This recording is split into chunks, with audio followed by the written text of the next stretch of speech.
In today's show, Casey Holdahl of Trailblazers.com joins the program, and we talk all things Blazers offseason. Young Hansen, Damian Lillard, and what Casey orders at McDonald's. Welcome to Locked On Blazers. Let's get into it.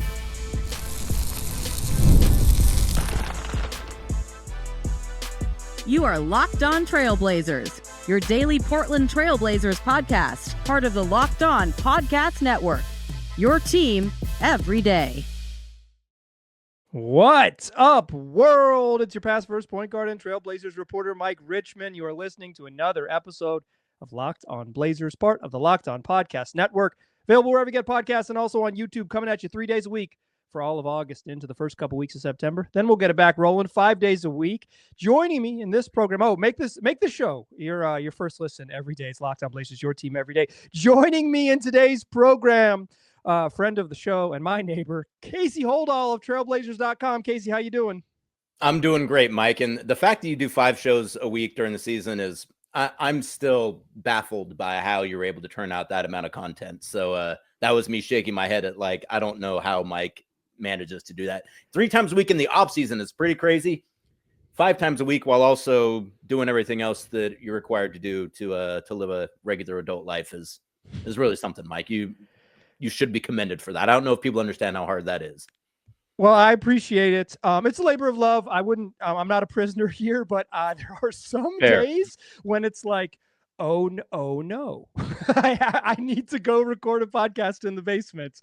So I always appreciate stepping in, particularly during August, which is like a sacred month of vacations for NBA folks. And as someone like you who's been working in the NBA for nearly 2 decades, it is a sacred month of downtime. So I appreciate you taking some time out of that downtime to chat with us today.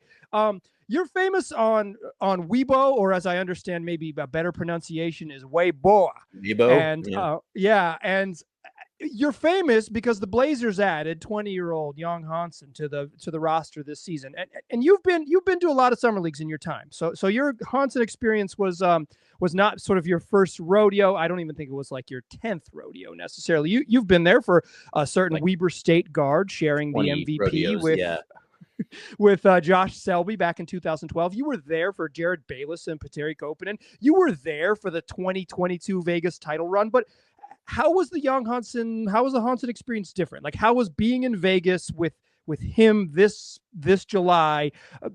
How was that maybe different than all of your other experiences there? Because you've certainly been to many of them.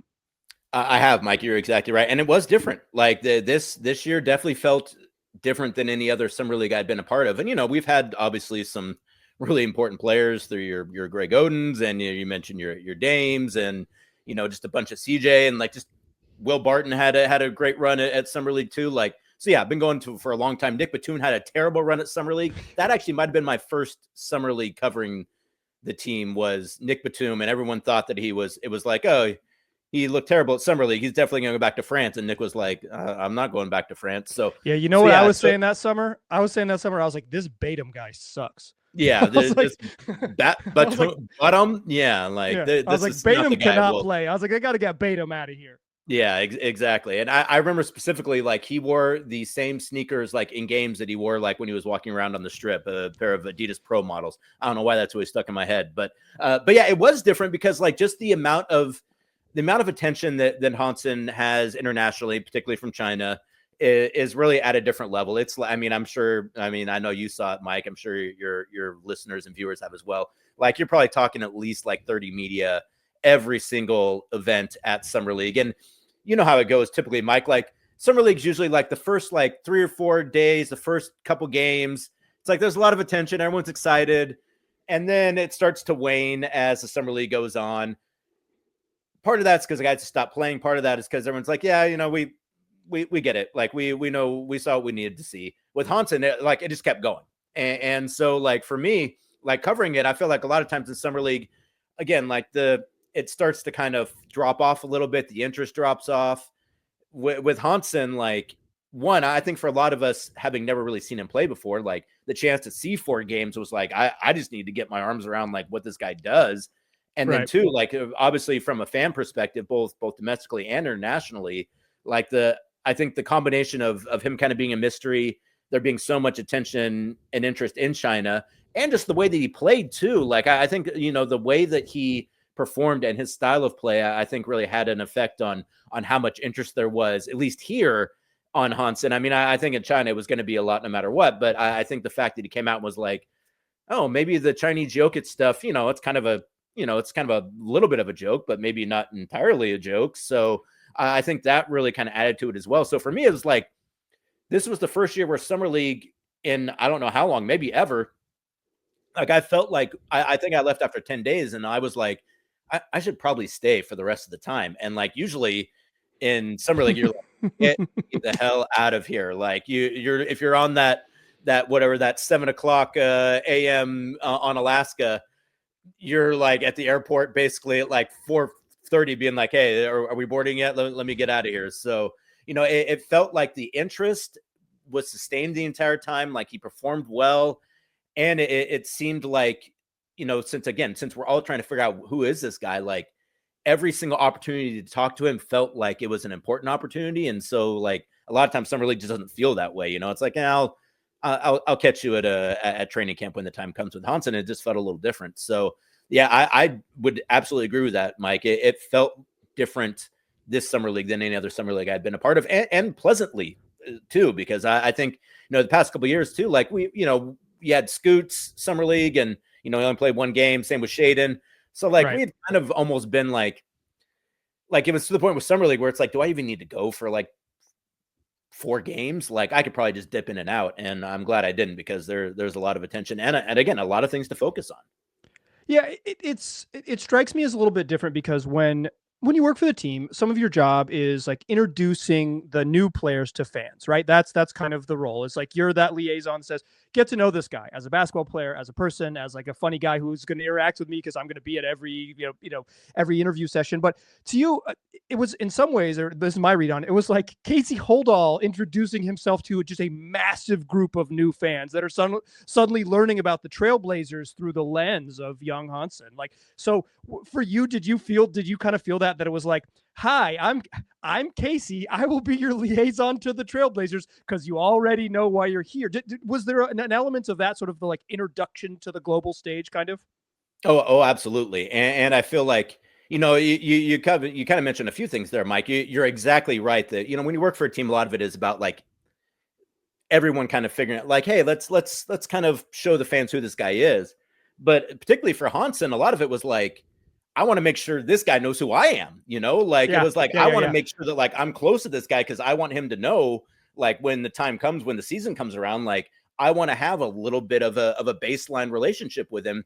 So you're not trying to do that like through the course of a season. And also when there's a lot of other domestic media there as well. And I mean, I feel like Blazers media traveled pretty well for the Summer League, but a lot of it is just like, I want him to remember me and know what I do when kind of the rubber hits the road. But you're exactly right, Mike. A lot of it is like, yeah, like I started a Red Note account because I was just like, well, like I got some Chinese content. I'm sure that there's fans over there that would like to engage with it. I'm not entirely sure what people are allowed to access over there. So like, let me try to meet them a little bit. And yeah, a lot of it was like, hello, Chinese fans. Like, it's very nice to meet you. Like, I'm glad that there's interest there and that you're willing to kind of come along with me a little bit on this while I'm trying to figure this stuff out as well. And you're exactly right, Mike. Like, I don't, it's a little hard to tell because obviously my Mandarin is non-existent, but like I was getting a lot of messages from people on social that like, hey, like a lot of people are seeing your stuff because like I usually ask like the first 2 or 3 questions of Hansen. Right. You know how those sessions go a lot of times is that, you get kind of like the perfunctory questions out of the way, then you open it up a little bit more. And for whatever reason, like I was always the person that asked those first few questions. And since I was always close to him asking those questions because I was doing it on mic, like I just got a lot of like, who is this bald white guy who's always asking Hansen questions? And I got a lot of like, you're very friendly to Hansen and we appreciate that. And I'm like, yeah, I'm just trying to build a relationship with him too. And a fair amount of like, when I post on like Red Note, I don't post as much on Weibo because like they don't really have any translation services. And right, I'm really afraid of like using an automated translation that's going to say something offensive or just stupid. Yeah, which also happens on the other ones too. So like part of that is like just trying to figure out where your place is. And the other part of it, people kept saying, like, is this actually Casey that's posting here? And I was like, yeah, this is me, guys. Like, I don't think we're to the point where someone is going to be trying to rip me off for the Chinese audiences. I hope at some point in time that I'm important enough or big enough that might happen. But yeah, a lot of it, Mike, was just like, hey, ni hao, Chinese audiences. We're really looking forward to working with you guys. And part of it too is that, like, just a whole lot of opportunities for a lot of us too, I think, to kind of increase, our audiences because of Hansen, and, the opportunities to, unlock kind of that audience. And I know that we're hiring some Mandarin speakers on the team so we can, utilize those markets. And the NBA has changed some rules in the last decade about kind of being able to market internationally as well. So, you're exactly right, Mike. A lot of it was just like us getting to know Hansen, but yeah, some of it was like the Chinese market getting to know us a little bit too. And, I keep telling people on the team, I'm like, hey, like, open up a Red Note account, or at least like try to speak to those audiences. Cause like, they're also like, not trading too many stereotypes, but just everyone is really nice. Like you don't get as much of the like kind of toxic sports stuff that you get here as I've gotten in China. Like, everyone's always, again, has been really like kind and like accepting and looking forward to the coverage. So like, I think that was also part of why this summer league felt a little bit different too, Mike, is because it was like, it just felt like everyone was excited to kind of get to know each other, both from the media perspective, from the player perspective, from the fan perspective. And it just kind of made things go a little bit easier and was just a little more enjoyable too. So that all together, it was really just a different vibe at Summer League this year for the Blazers and for the media as well. And I think that was a huge part of it, Mike, is just kind of get to know yous kind of that everyone seems to be enjoying. I know I've enjoyed it to just have some interaction with those fans in China. It's been a lot of fun. Yeah. And part of it is that almost right away, Hansen was like, yeah, I'm pretty good. I'm a pretty good basketball player. That helps. And I want to talk about that in the second segment, because I think the basketball stuff is super intriguing in and of itself. Like, even if he wasn't the first round pick drafted in however many years from China, like, he's a 7-foot 20-year-old with some interesting skills. Let's talk a little basketball stuff in the second segment. Join us there, won't you? First, I want to tell you that today's show is brought to you by FanDuel. August 26th is officially FanDuel Futures Day, a brand new holiday for football fans who live for bold predictions and preseason hunches. For just 24 hours, FanDuel is giving you deals on NFL season predictions. So whether you're calling your MVP, eyeing a long shot division winner, or ready to crown your Super Bowl champ before week 1 even kicks off, this is your moment. So take a flyer on one of the most underrated players of his generation, Cameron Hayward, to an MVP, or crown your champion in August, the Pittsburgh Steelers. Who else? Or parlay your division winner, the AFC North's own Pittsburgh Steelers, into dark horse champions. Visit the FanDuel app today and start planning your future bets now, because Futures Day is one day and one day only. FanDuel, play your game. All right, still chatting here with Casey Holdahl of Trailblazers.com. Right away, the first play of Summer League, Hansen gets the ball at the top of the key, runs like they're going to run a dribble handoff, finds Sidi Sissoko for a backdoor cut that leads to a dunk, and it's like, okay, yeah, I'm on board. I'm on board, right? I'm not that I was going to be not on board or something, but it was like, it didn't take me long to be immediately intrigued. What were your, beyond that first pass, what were your sort of impressions of him as a basketball player and what he can do just like as a hooper? Yeah, I think, obviously that play was, and then the subsequent plays after it were obviously, it's like, okay, this guy's got that ability to kind of see the court in a way that a lot of guys don't, particularly at that center position a lot of the times. But for me too, like, it was him pointing guys like where to go on those first couple plays too. For me, that was like, oh geez, like this guy, like despite a language barrier and despite only having known these guys for 4 or 5 days, and despite only kind of getting the Blazers playbook and really, a much trimmed down playbook, like having that like understanding of like, this is how basketball works. And like, yeah, we're going to have plays that we run and personnel, but like understanding kind of like the basis of like what pro basketball is and how it functions around the court. Like him knowing that right away was like, okay, like I feel pretty comfortable about that. the fact that the game never felt like it was really too fast for him, I thought was really important because, a lot of times for guys playing internationally, it's a faster style of play in the NBA. Summer League, that's like times 2 because everyone's trying to run and gun and go. Yeah. And they play hard. And you just don't know kind of how that's going to translate for a guy who's been playing, in the Chinese leagues for a couple of years. And so for me, like it seemed like things weren't fast for him. Like it wasn't like he was like confused or like didn't know where to go or what to do. Even when he made mistakes, you could tell right away. He was like, okay, I know why I made that mistake and I can address it. So for me, it's like those parts were really important. And then again, just to the passing and the willingness to throw those passes too, because again, I think, you're a 20-year-old kid from China. Like, again, you kind of understand what people are saying to you on the court, but you kind of don't. And I think there could be a real reluctance there to be like, well, I just don't want to make mistakes. Like, right. And like when you talk to Hansen about turnovers, like he gets like real somber about it too. He's like almost like he's going to like recite a poem about like the evils of turnovers and why you need to like manage your expectations for what a good pass is compared to a turnover. And so like you could see there being maybe an inclination to be like, I'm not going to throw that, or like I don't want to make so many mistakes in front of these guys. I'm just trying to kind of introduce myself to him. And the fact that like he was just throwing him anyways and really like trying things out and them working, like, again, like I think that showed a certain level of confidence and comfort that for me, like that was just as important as the actual basketball part. Cause it's like, how is this guy going to fit on an NBA team? You know how NBA guys are going to go at you constantly. Like they're going to take any opportunity to pick on anything you might have and try to make you think twice about it. So, the fact that he looked so comfortable the entire time, both on the court and kind of on the bench, that for me was, I think, my biggest takeaway. And then as you're exactly right, Mike, just the ability to operate out of the high post and create for other guys, to have enough of a 3-point shot to keep defenses honest when he's out there trying to kind of run the show and direct traffic.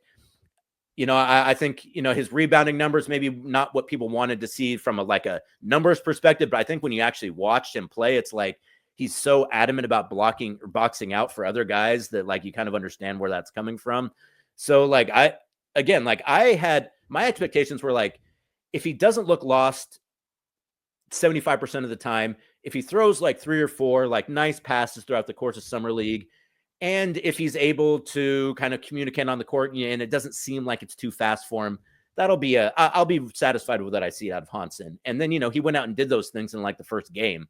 And so at that point I was like, okay, like this looks pretty good. And again, like I think for big men, especially at summer league, you always kind of have lower expectations because it's just not generally a place where big guys thrive. But like, I mean, I have a hard time pointing to any one thing where I'm like, boy, he really was bad at that. Like, obviously, areas for improvement, but nothing where I was like, he's going to be cooked when he gets to the NBA next year. So, like, I think from a basketball perspective, it was really successful. And again, like that added to it at Summer League because I think there's an inclination to like go into that Summer League being like, okay, we're going to have to come up with reasons why Hansen didn't play well, or like let's make sure that people know that just because he didn't play well here doesn't mean that like that's it wasn't a good pick or that he's not going to be able to play next year. And so for them to kind of start, or at least personally, to kind of feel that going into Summer League and then walking away from it being like, is this guy going to play rotation minutes next year? Like to go from one to the other. Is he? I think he's going to play. I think so too. I mean, I was actually thinking about it because I figured we would talk about it. Like, obviously, I think, Donovan comes in as a starter. Rob, if he's healthy, which is obviously a huge question, but just like, unknown, right?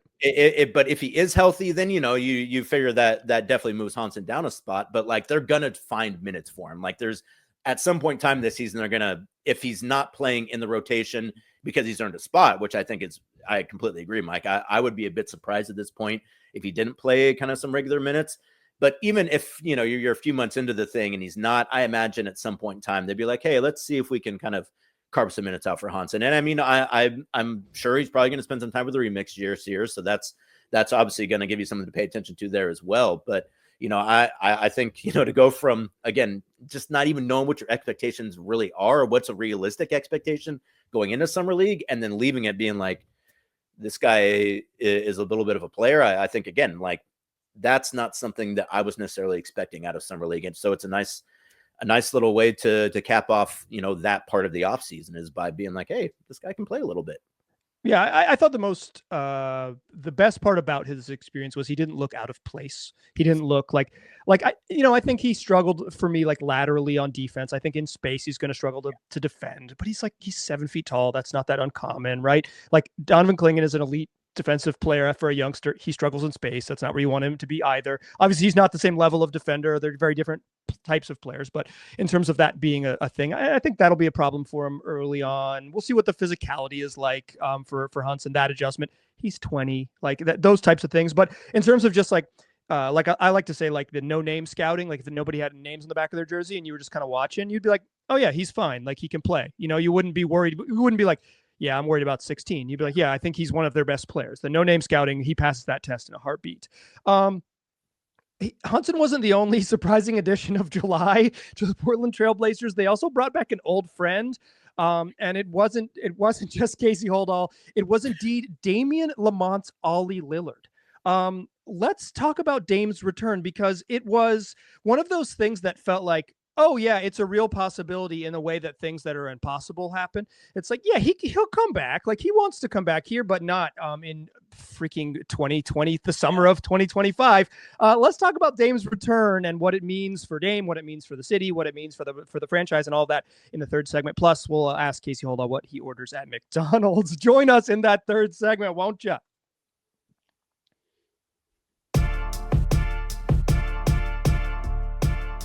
All right, still a pass first point guard. I'm still Mike Richmond, still listening to Locked On Blazers, still chatting here with Casey Holdahl of Trailblazers.com. Damian Lillard is a Trailblazer again. The way I like to say it is we had one summer without Dame. We had the summer of the trade request. Then we had last summer where Dame wasn't really around. And now we're back in Dame's here. We had one summer without Damian Lillard. What was your initial reaction to Damian Lillard returning? Someone who you have a close relationship over your decade plus working together. Yeah, and I've tried to keep in touch with Dame throughout the years too, even throughout a couple years, as you mentioned, after he left. So, I knew that there was always an interest there in coming back. And you figured at some point in time it would probably happen. But you're exactly right, Mike. I think in 2025, definitely a few seasons, I think, before, a lot of us thought it could potentially happen. Obviously, the injury happening, that's not a good thing. And then, the Bucks kind of making some moves because it seems like maybe they feel like they have to. And, right. That results in Dame getting waived. And at that point in time, once he got waived, my initial thoughts was like, oh, Dame, that sucks. And then I was like, well, but you're getting all the money and now you can kind of decide what you want to do. So maybe that doesn't suck so much. And so, that was kind of the initial response. And yeah, like I think it, I think it makes a whole lot of sense for everyone involved. And, obviously this year he's not going to be playing. And I know that, when you look at, a guy getting mid-level on a year, he's not going to play. And if the Blazers were more of a free agency team, I could see they're being a little more concerned. I didn't see a whole lot of that anyways, but from the outside, I can understand people looking at it and being like, well, is that the best use of resources? But I think the idea being that he's able to help this team on the bench, this year, both kind of on the court and also too, kind of letting the young players understand what the Blazers mean to Portland and kind of how that affects the way that kind of you interact with the team and the organization sometimes, I think. And then, then you have a guy, once he's healthy, who I think we'll have to see how it plays out. But right. I think, bare minimum, you have a guy you feel really good playing at any point in time, if that's as a starter or off the bench. Who's to say? I don't know. I think one of the few nice things about the fact that Dame can't play this year is I think you kind of get to figure out some stuff this year going into next season where it's not like you're setting things up for Dame's return, but more just the idea of being let's figure out what we have with this team. Let's figure out how these pieces come together. And then when we're able to add another guy to the lineup, we'll have a better sense of how this works and maybe what are the deficiencies we have. Maybe what do we need to address this offseason, and maybe what are some of the areas where maybe we're a bit more squared away than we thought we might have been. So, I think it's a really good thing. I think, I can understand people from outside of Portland and again, I understand looking at the deal and being and doing some of the nitpicking parts about maybe what makes sense, maybe again what doesn't make so much look, sense. it's a daily podcast. We got to nitpick. Yeah, and say I know you've talked about it before, Mike. Exactly. So you got to get to all of it, but yeah, for me, it's like, look, I think it makes a lot of sense basketball wise. I think it makes a ton of sense, obviously community wise. I think it makes a ton of sense in terms of growing this team and helping them take that next step. I mean, regardless of what you think about the fit, like Dame is empirically the best free agent signing the Blazers have ever had at this point, I would say. So like, to me, it just, we'll have to wait to see how it works. But I think it's just a really smart move all the way around. I'm glad it was able to happen. I'm glad everyone kind of got something out of it. And, I think it also helps too that, having a player who talks so much about what Portland meant to him, for that player, the first chance he got, and obviously Dame had some options. Like he could have gone somewhere else if he had wanted to. There's various different factors to play in there, but the fact that he came back and wants to be on the team and kind of let those bygones be bygones. And by the way, too, Mike, great question at the press conference. Like I was bummed out that people were like, how dare you ask something like that? It's like, that's what the press is supposed to do at a press conference. They're supposed to ask questions like that. So I shout out to you, Mike, for legitimately. I think it's really important to have a robust media environment where people are able to ask questions that, again, like aren't even hard questions, but just questions that need to get asked. And sometimes those questions don't get asked. So like respect to you and everyone else out there that's kind of, doing that, because that's an important part of any media ecosystem. And that's coming from someone that works from the team. So, I think that it's all the way around. I think it's a really good thing. And I'm really looking forward to how that's going to play out with Dame and Drew. And obviously they were really excited about playing together, and Scoot and Shaden. Like I'm really excited for this season, more so than I've probably been in the last 3 or 4 years for this. Actually, probably more. Okay. I wanted to ask you about this. There is a real sort of atrophy of working in sports. And I have felt this, and I haven't worked in sports as long as you have, due to the declining interest in print media over the middle of the 21st century. But like, can you get excited about the NBA season? And does this season change your perspective a little bit? Like, can you, with your status and how long you've done this and how the marathon, right? Like, can you get excited about this season coming up? Absolutely. I am excited about this season coming up. Now, granted, like we're about ready to enter the stretch of the NBA schedule where like you finally actually get some downtime. NBA schedule comes out this week. And then after schedule release, like, basically until training camp, it's pretty light. So like in the way it feels right now, it's still like, boy, we're still kind of working to get stuff squared away. But then once you get to the real NBA offseason, the month between, August and September, that middle of those 2 months, like that's when I really start to feel like, the first 3 weeks you're like, boy, I'm glad I have this time off. And then that last week you're like, no, I'm ready to start working here again. Like I'm ready to start getting into these things. But even before that, Mike, like leaving summer league, like again, between Hansen, who like I think it was really exciting, again, both in terms of the way he plays and also just kind of like having another market to speak to. In terms of like Dame being back, I'm really interested to see how Drew Holiday works in this team, and again the growth of guys like Scoot and Shaden, Tumani in another season coming off an all defensive team, Denny, who obviously had a huge year last year, like if he's able to continue that ascent. And then Donovan, a guy too, who like I've been really excited about for the last couple of seasons. And like, so there's just a whole lot of, and also, I also want to mention too, this like, and no, like I'm not putting it on here. Like, I'm also really interested to see like how Chauncey's remade staff, like how that's different, because like, I think they made a ton of really smart hires on his staff this offseason. And so I'm curious to see how those guys kind of, how the team changes and how maybe the way they play might change a little bit, with having, a fair amount of new and kind of interesting assistant coaches on the team. Like obviously the personnel, like I am really looking forward to this season more so than I have in a lot of years. So like it is still possible, Mike, like, and if you ask me in January how I'm feeling about the job, like that's a different question. If I bring you back like, on in that stretch, that's like Christmas to the All-Star break, which is the longest stretch of an NBA season if you've ever done media. That stretch is forever. It's like 6 weeks, but it's actually 2 years. It's so long. I will not ask you how you're doing because I know how you're doing during that stretch. I've done that stretch. You're doing tired. And especially for you, like the Blazers always seem to go on like a 9-day or 9-game, 12-city or 12-day, 9-city trip in January.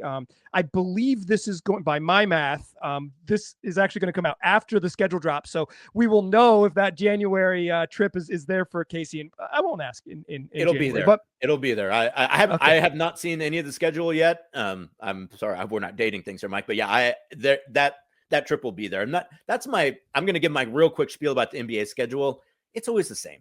Like, and that's why every year I'm like, all right, NBA schedule is out. That's great. Like, it matters to me because like it tells me where I'm going to be at. It's your life. Time. But it's like, it's not like the NFL schedule, like where like you play some teams, you don't play some teams, home and road really matters. NBA is basically the same. You play most team in the West 4 times. You play some of the teams 3 times. You play every team in the East 2 times. And the only kind of difference is like how long is the longest road trip going to be. So like, yeah, and Portland is geographically located where it's located. That's life. That's gonna, you're going to be on the road a lot. It's going to be hard. There's going to be some miserable times. I think it's strength of schedule matters when you get to like the week. Who is available this week on a team? It is so hard to project like, this trip in February looks tough. It's like you have no idea. You have just no idea what it's going to look like at that point. So I'm with you. Okay, my last question of the show is, what is your go-to McDonald's order? Because our neighborhood in beautiful North Portland is about to get, from my research prior to pressing record on this show, still in line to get a McDonald's, albeit without a drive-through due to somewhat archaic zoning laws. What's your go-to order at McDonald's? So that is going to be a McDonald's. Yes, it is going to be a McDonald's. If they're able to like, so there is a walk-up window. Like, I'm curious if they're going to try to run some kind of game because that parking lot also stinks. So like, I could see them just turning that into a drive-through. But to answer your question, Mike, my go-to, so I'm a big McDonald's guy. So I have the app. If you have the app, usually you can get a $2 off a Happy Meal. So usually I will get the hamburger Happy Meal, $2 off. I'll swap out the milk for a orange high C. I'll swap out the apple slices for another small kids fry. And then one of the $5 or $6 value menu meals, which comes with a burger and also 4 more McNuggets and another, I think, a medium fry and a small drink. So for like $7/$8, you get like 2 decent sized meals and 1 decent sized meal if you probably eat too much at McDonald's as a 45-year-old man, as I do. And also, like, I'm big into collecting McDonald's toys, at least for like the first like 3 or 4 times, and then I drop off. And the next one coming up is I don't know why there's a Hello Kitty Teenage Mutant Ninja Turtles mashup, but that's what it is. So I'm really excited about that. And they also have whatever this weird McDonald Land thing is with some of the old characters coming back. So I'm also excited about that too. It gives me something to tweet to Robin Lopez about during the offseason as well. So that's always nice. But yeah, that is my go-to. And this year too, like my goal, actually, one of the things I am interested about the NBA schedule this year is to see when we're in Chicago, because last year we were in Chicago second half of back-to-back. I've been going to Chicago for all these years that have never once gone to the international McDonald's that has all of the items that they sell internationally that is in Chicago at their headquarters. So that is the one thing I want to check out the schedule for this year, to see how long we're going to be in Chicago, so I can find out if I can go to the McDonald's and try their international delights. I knew you would have a good answer to this. I knew we've texted a little bit about this pending McDonald's, so I knew you would have a good answer to this. So it's not just going to be the drink thing, Mike? So yeah, from what I understand, this is a McDonald's that is for those of you in Portland, like, to really localize this. This is on the corner of Peninsular and Lombard in North Portland, and it's the general neighborhood where Casey and I live. And so we've been talking about this McDonald's a bunch. It is, from what I understand, there were permits passed to build a McDonald's in 2024. In my real life, I work in real estate, y'all. I'm good at this.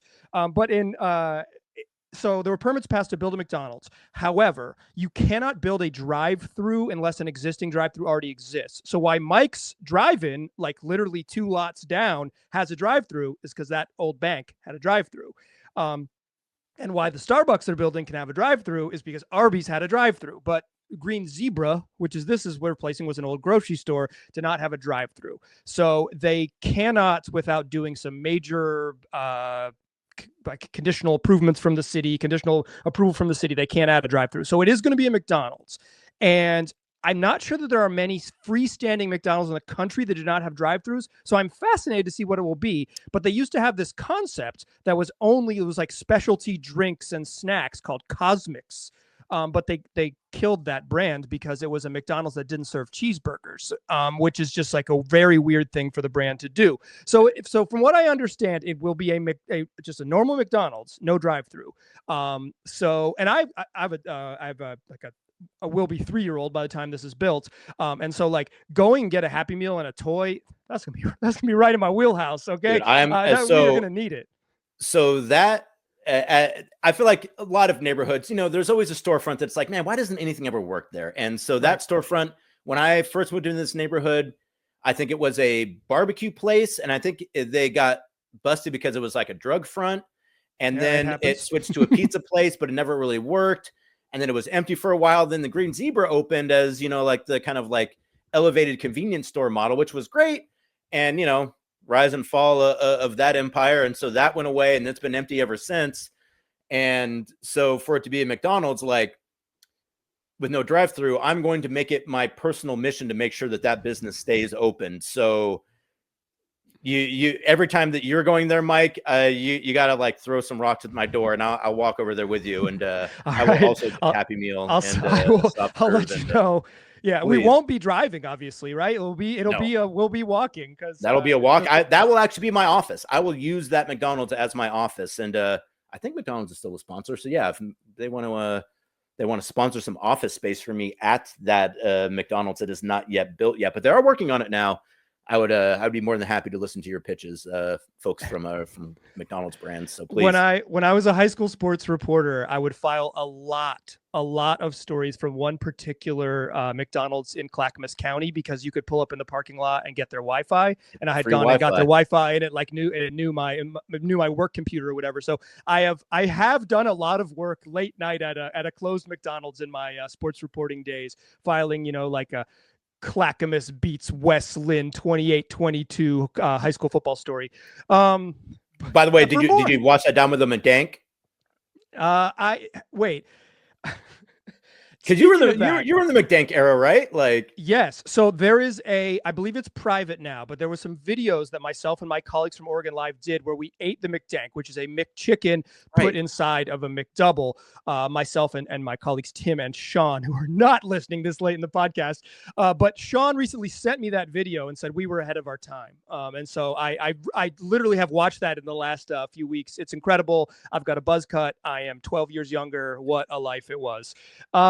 Dear listeners, that's enough McDonald's talk. It's never enough Trailblazers talk. That's what we'll do. The next time you hear my voice, we're going to talk Trailblazers schedule. It is coming out this week. Casey and I are recording this. We'll call it earlier in the week. And later in the week, from what I understand, Tuesday. But it might be as late as Thursday. But I believe a Tuesday release. And so you are listening to a show. This is Wednesday's program.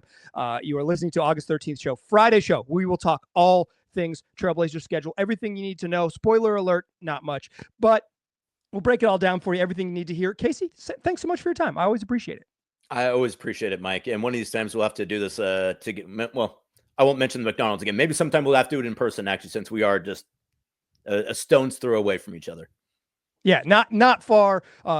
Real neighbors covering your Portland Trailblazers. Dear listeners, come back for a Friday's program. I appreciate you listening. I'll talk to you soon.